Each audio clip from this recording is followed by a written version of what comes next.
My readers will be pleased to know that lately I made a discovery which they might find useful going forward. When they set up a meeting with anyone, 3 conditions must be met. 1. You both have to be in the same place. 2. You both have to be there at the same time. 3. At least one of you must recognize the other. It might sound self-evident to some, but you would be surprised by the number of people who set up meetings with, say, God, and those meetings somehow fail to materialize. Be more specific about the place this time, said Professor Krauss over the phone. Giving an exact time is all well and good, but indicating New York as a meeting place caused us to just miss each other. It's as useful as saying there's a ticking bomb in London.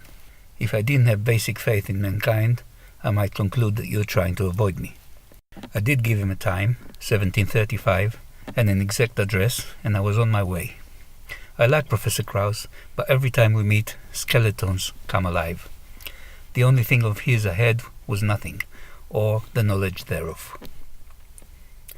That's not like I took a weapon of mass destruction from him or anything like that. I stepped out of the house and found my path blocked by a bearded man dressed in red. "Ho, ho, ho," he said. "Have you got all your presents in order? My name is Christmas, by the way. Father Christmas." "Haven't I seen you before?" I had a nagging feeling that I recognized this man. "Absolutely," he said. There was a man who looked just like him, just across the street. Every year, at about this time, I come out and organize everybody's presents. "I was going to ask you about that," I said, somewhat confused. There were 2 more fathers, 4 in total, and they were all very loud. "Why exactly do we need to organize a present? Don't we simply live in one and flow with it as it moves from the past to the future?" "It's not that simple," he said, and set me down on his knee, just like the other 7 did. "To make sure you understand the topic, I'll have to ask you a few questions. Number 1, have you been good in the year we are at the end of?" That was a good question, and as such, it deserved a good answer. I searched my medium-range memory and came up with 13 incidents.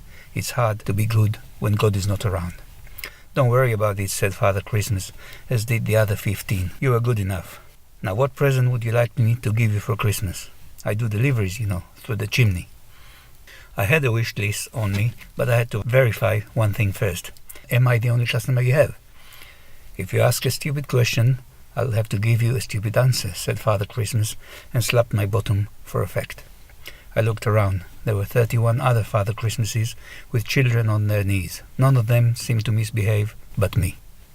"I get it," I said. "You are omnipresent." Father Christmas smiled and kissed me. I felt a bond growing between us. "Can I ask you a question?" I said. "Sure," he said. "It's all part of the service. I have a meeting later today with Professor Lawrence Krauss, of whom I'm sure you've heard. He creates universes out of thin nothing." "Oh, I know him all right," he said. "In fact, he gave me a present with your name on it." "Really?" I was warming up to the idea of meeting with Professor Krauss. "I know it belongs to the future, but can you tell me what the present is?" "If I do that, I'll have to kill you," said Father Christmas, while the other 63 Father Christmases gave sweets to their respective customers. It may not be in the Christmas spirit, but it's in Christmas law, which, by the way, is written by me. The other 127 Father Christmases were saying goodbye to their 127 children. There were 256 waiting in line and 511 Father Christmases waiting to serve them. I looked at my wristwatch and realized it was 17:35. "I need to go now, Father. I have a meeting with Professor Lawrence Krauss." To my amazement, Father Christmas took his beard off and said, "Ho, ho, ho, not so fast, cheetah. You are a hard customer to pin down. I believe you have nothing that belongs to me." I did realize that Professor Krauss lent me nothing, or to be more precise, his knowledge thereof, and I gave it back to him. Again, I knew nothing about nothing, like most of mankind. "Thanks for nothing," said Professor Krauss.